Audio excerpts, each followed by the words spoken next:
తప్పు ఎవరిది అంటారు? తప్పు పోలీసు వ్యవస్థదా,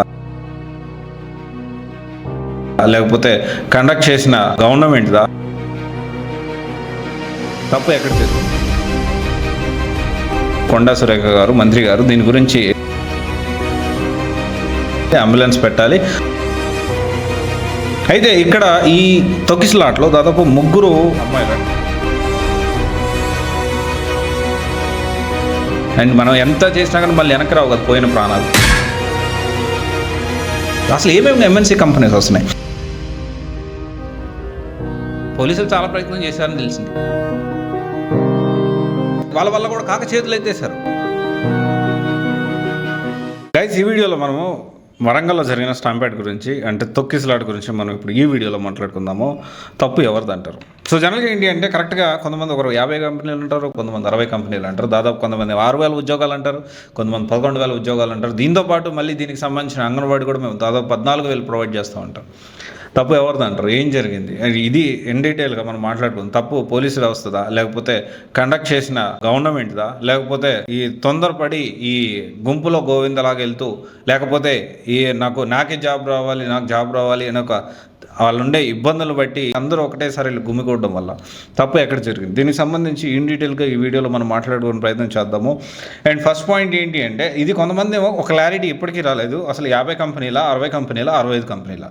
సో దీనికి సంబంధించి ఒక క్లారిటీ రావాల్సిన అవసరం ఉంది. కొండా సురేఖ గారు దీనికి సంబంధించి ఒక ప్రత్యేకంగా ఏర్పాట్లు చేయాలి అని చెప్పి అధికార యంత్రాంగాన్ని అండ్ అందరినీ కూడా పిలిచి, కొంత వాళ్ళకి ఇబ్బంది లేకుండా మనం చాలామంది వచ్చే ఛాన్సెస్ ఉన్నది కాబట్టి అని చెప్పి ముందే ఊహించి కొండా సురేఖ గారు, మంత్రి గారు దీని గురించి ఒక ప్రాపర్గా అధికార యంత్రాంగాన్ని పిలిచి, ఇంతమంది వచ్చే ఛాన్స్ ఉంది, అంబులెన్స్ పెట్టాలి, వాళ్ళకి ఎలాంటి ఇబ్బందులు లేకుండా మనం చూసుకోవాల్సిన అవసరం ఉంది అని చెప్పి మీటింగ్ కూడా పెట్టడం జరిగింది దానికి ముందే. అండ్ అయితే ఇక్కడ ఫస్ట్ ఏంటి అంటే, దీంతో పాటు ఇది ఎక్కడ జరిగింది? మన వరంగల్లోనే ఎంకే కన్వెన్షన్ హాల్లో జరిగింది. ఈ ప్రోగ్రామ్కి మినిస్టర్ కొండా సురేఖ గారు, తర్వాత డిస్ట్రిక్ట్ కలెక్టర్ సత్య శారద గారు, and municipal commissioner Ashwini Tanaji Wakade గారు, సో వీళ్ళందరూ కూడా ఈ ప్రారంభోత్సవంలో పాల్గొన్నారు అండ్ పర్యవేక్షించిన కూడా డైరెక్ట్లీ ఇండైరెక్ట్లీ చేశారు. అయితే ఇక్కడ ఈ తొక్కిసలాట్లో దాదాపు 3 అమ్మాయిలు, అంటే గ్లాసులు పగిలిపోయి 3 అమ్మాయిలకి ఇబ్బంది అయింది. అంటే 3 అమ్మాయిలకి ఇంజురీస్ అయ్యాయి, వాళ్ళని ఇమీడియట్గా హాస్పిటల్ తీసుకెళ్ళడం జరిగింది.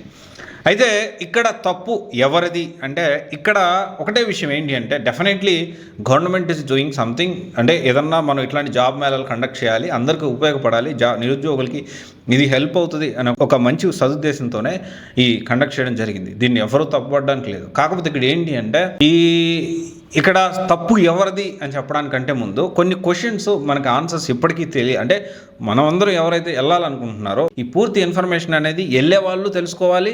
అండ్ కండక్ట్ చేసే వాళ్ళ గవర్నమెంట్ కూడా ఈ విషయాలను చాలా క్లారిటీగా ఒక ఆర్గనైజర్గా చేస్తుంటే ఇంకా బెటర్గా ఉండే. చేసేది మంచి పని అన్నప్పటికీ, సో ఒకవేళ 3 ఇంజురీస్తో బయటపడ్డారు కాబట్టి సరిపోయింది. ఒకవేళ వాట్ ఇఫ్ ఇన్ కేస్ అది ఎక్స్ట్రీమ్ లెవెల్కి దారి తీస్తే అప్పుడేంటి పరిస్థితి ఏంటి? అండ్ మనం ఎంత చేసినా కానీ మళ్ళీ వెనక్కి రావు కదా పోయిన ప్రాణాలు, రైట్? అయితే కొన్ని విషయాలు జాబ్ మేళా పెట్టారు, ఆర్గనైజర్గా పెట్టారా? Question mark. ఎందుకంటే ఆర్గనైజర్గానే పెట్టడానికి ప్రయత్నం చేశారని నేను అనుకుంటున్నాను. ఎందుకంటే దానికి ముందు మీటింగ్ జరగడం కానీ, కొండా సురేఖ గారు, సీతక్క గారు కూడా వచ్చారు, అండ్ పంచాయతీ రాజ్ శాఖ మంత్రి. ఆర్గనైజర్గా పెట్టారు కానీ ఇంకా బెటర్ ఆర్గనైజర్గా ఉంటే ఇంకా బాగుండేదని నాకు అనిపించింది.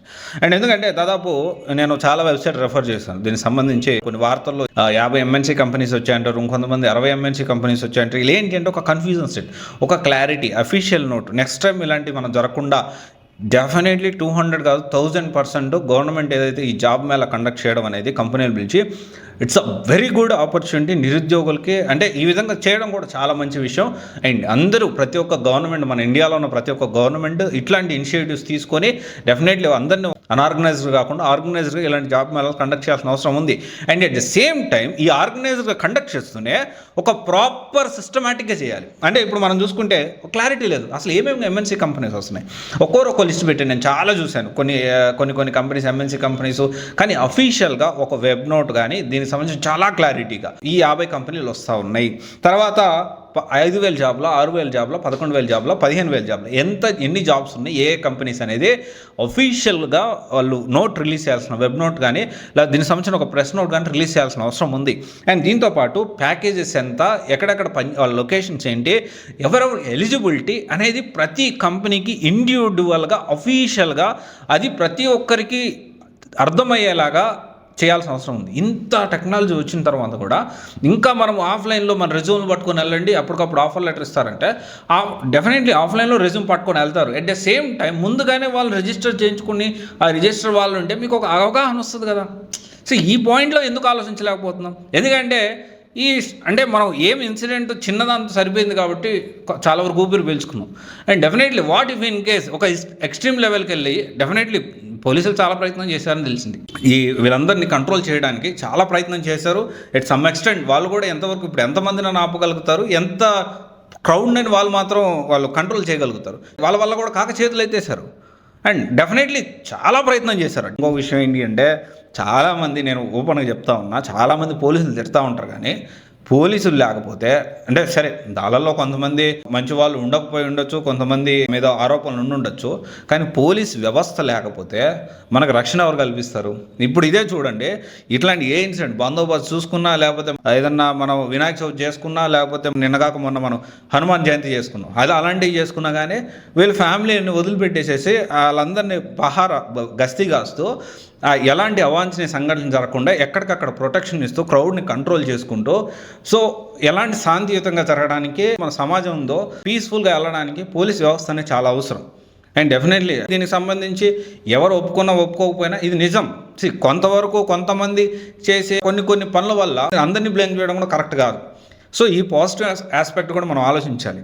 And at the same time ఏం స్కిల్స్ ఉండాలి, వాళ్ళు ఏం నేర్చుకోవాలి, ఏం చదువుకోవాలి, ఈ క్లారిటీ లేకుండా రండి రెజ్యూమ్ పెట్టుకొని వచ్చేసేయండి, మేము ఇమీడియట్గా ఆఫర్ లెటర్ కూడా ఇచ్చేస్తాం అంటే డెఫినెట్లీ ఇంతమంది 100% వస్తారు. ఎందుకంటే మన దేశంలో నిరుద్యోగం అనేది చాలా ఉంది. అండ్ ఇది కూడా అర్థం పడతా ఉంది, నిరుద్యోగ పరిస్థితి ఎంతవరకు ఉంది, ఎంతమంది వచ్చారో కూడా అర్థమవుతలేదు, మందలుగా ఉన్నారు. అండ్ అందరూ కూడా మీరు కూడా తెలుసుకోవాల్సిన విషయం ఏంటి అంటే ఎవరైతే వెళ్ళేవాళ్ళో అసలు ఏంటి జాబ్స్ ఏమేమి ఉన్నాయి, ఏం చేస్తున్నాం, మనం దేనికి టార్గెట్కి వెళ్తున్నామో, ఏ జాబ్ తెచ్చుకోవడానికి మనం ప్రయత్నం చేస్తున్నామో ఆ కంపెనీస్లో ఈ క్లారిటీ అనేది మెయింటైన్ చేసుకోవాలి. ఏదైతే కండక్ట్ చేస్తున్నారో, ఆర్గనైజ్ చేస్తున్నారో వాళ్ళకే ఉంది, తీసుకోవాల్సిన అవసరం వీళ్ళకి కూడా ఉంది. అండ్ డెఫినెట్లీ ఫర్దర్గా ఇలాంటి జాబ్ మేళాస్ కండక్ట్ చేసేటప్పుడు డెఫినెట్లీ కొన్ని ప్రికాషనరీ ఆన్లైన్లో రిజిస్ట్రేషన్ పెట్టుకోండి, ఎలిజిబిలిటీ వాళ్ళని ఆర్గనైజ్గా పిలవండి. ఒక్కరోజు కాకుండా 3 రోజులు పెట్టండి, 4 రోజులు పెట్టండి, 5 రోజులు పెట్టండి, ఒక 6 రోజులు పెట్టండి. మినిమం అవసరమైతే మినిమం అంత ఛార్జ్ చేయండి. ఒక 50 రూపాయలు, ఒక 20 రూపాయలు, ఒక 100 రూపాయలు తీసుకోండి, తప్పేం లేదు. లేకపోతే 20 రూపాయలు తీసుకోండి. ఒకవేళ మీరు అన్ని రోజులు వారం రోజులు పెట్టాలి అంటే గవర్నమెంట్కి ఖర్చు అవుతుంది, లేకపోతే ఇంకో ఖర్చు అవుతుంది అనుకుంటే కొంత మినిమం అమౌంట్ 10 రూపాయలు తీసుకోండి. కానీ ఇలాంటి ఘటనలు జరగకుండా చూడాల్సిన అవసరం డెఫినెట్లీ ఎంతైనా గవర్నమెంట్కి ఉంది. గవర్నమెంట్తో పాటు ప్రైవేట్ కంపెనీస్ కూడా, ఎంఎన్సీ, మీరు టాలెంట్ హైర్ చేసుకుంటున్నారు, కరెక్టే కాదనట్లేదు. అండ్ నిజంగా ఇంకొకటి, మీరు రిక్రూట్మెంట్ చేసుకుంటున్నారు, అండ్ రిక్రూట్మెంట్ చేసుకోవడానికి ఈ జాబ్ మేళలో వచ్చారు. మీకు నిజంగా నీడ్ ఉంటేనే మీరు కూడా వచ్చారు. డెఫినెట్లీ మీరు కూడా దీంట్లో ఒక ఆర్గనైజర్గా ఎలా చేయొచ్చు అనేది అందరూ కలిసి, ఇక్కడ ఒకటే విషయం, అందరూ everyone is fighting for good cause, అందరూ కూడా ప్రయత్నం చేసేది సాధ్యమైనంత ఎక్కువ మందికి ఉద్యోగాలు కల్పించాలనే లక్ష్యంతోనే మీరు ముందుకెళ్లారు. ఆ ప్రాసెస్గానే మెయిన్గా కొండా సురేఖ గారు, తర్వాత సీతక్క గారు, అండ్ అక్కడ డిస్ట్రిక్ట్ కలెక్టర్ గారు, వీళ్ళందరూ కూడా, శారదా గారు కానీ, వీళ్ళందరూ కూడా ఏంటి అంటే ఒక మంచి కాజ్తోనే మీరు చేస్తూ ఉన్నారు. అండ్ డెఫినెట్లీ ఈ మంచి కాజ్ని ఇంకొంచెం ఆర్గనైజ్డ్గా, మీరు చాలా ఆర్గనైజ్డ్గా చేయడానికి ప్రయత్నం చేస్తారని నాకు అర్థమవుతుంది. ప్రాసెస్ చూస్తే ఇంకా ఆర్గనైజ్డ్గా మనం చేస్తే ఇంకా బెటర్గా ఉంటుంది అనేది నా ఒపీనియను. అండ్ డెఫినెట్లీ ఇప్పుడు ఎవరైతే ఈ విధంగా ఈ జాబ్ మేళాస్కి వెళ్తూ ఉన్నారో మీరు కూడా పూర్తి ఇన్ఫర్మేషన్ తెలుసుకోకుండా వెళ్ళొద్దు. అండ్ తెలుసుకోండి అండ్ జాగ్రత్త పడండి. అండ్ ఇంకోటి వచ్చేసి ఏంటి అంటే ఇట్లాంటి క్రౌడ్ ప్లేసెస్లో వెళ్ళేటప్పుడు రీసెంట్ డేస్లో స్టాంపేడ్స్ ఎక్కువ అవుతున్నాయి. అక్కడనే కాదు, ఓవరాల్గా ఇండియా వైడ్గా కూడా ఈ జనాభా పెరిగి దాన్ని బట్టి మనం ఎక్కడికన్నా వెళ్ళినా కానీ, లేకపోతే ఎక్కడన్నా ఫంక్షన్కి వెళ్ళినా, లేకపోతే ఇంకెక్కడికన్నా ఒక బిగ్ ఈవెంట్కి వెళ్ళినా కానీ స్టాంపేడ్ నుంచి ఎలా తప్పించుకోవాలి, విపత్కర పరిస్థితులు ఏర్పడితే ఎలా మనల్ని మనం కాపాడుకోవాలి, ఎలా మనతో వచ్చిన మన పిల్లల్ని కానీ మన ఫ్యామిలీని కాపాడుకోవాలి అనేది ఖచ్చితంగా మీరు దీన్ని తెలుసుకోండి. దీనికి ఆన్లైన్లో చాలా ట్యూటోరియల్స్ ఉన్నాయి. అండ్ నేను కూడా చూశాను, నేను కూడా తెలుసుకున్నాను.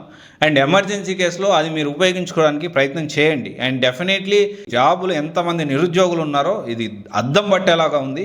అండ్ డెఫినెట్లీ ఇక్కడ ఎవరిని నిందించడం కాదు, తప్పు ఎవరిది అనేది కాదు. అండ్ వాళ్ళు కూడా రైట్ కాజ్ కోసమే, ఇంకా కొంతమంది బాగుపడతారు, జీవితాలు బాగుంటాయి, ఉద్యోగాలు వస్తే హ్యాపీగా ఉంటారు అనే ఉద్దేశంతో మంచి సదుద్దేశంతో పెట్టారు. బట్ డెఫినెట్లీ కొంచెం ఇక్కడ బెటర్గా ఆర్గనైజ్ చేసింటే బాగుండేదేమో నాకు అనిపించింది. ఎవరైతే ఆ ఇంజూరీస్ అయ్యారో ఆ 3 ఆడపిల్లలు కూడా త్వరగా మీరు కోరుకోవాలని మనస్ఫూర్తిగా కోరుకుంటున్నాను. And thank you, all the best.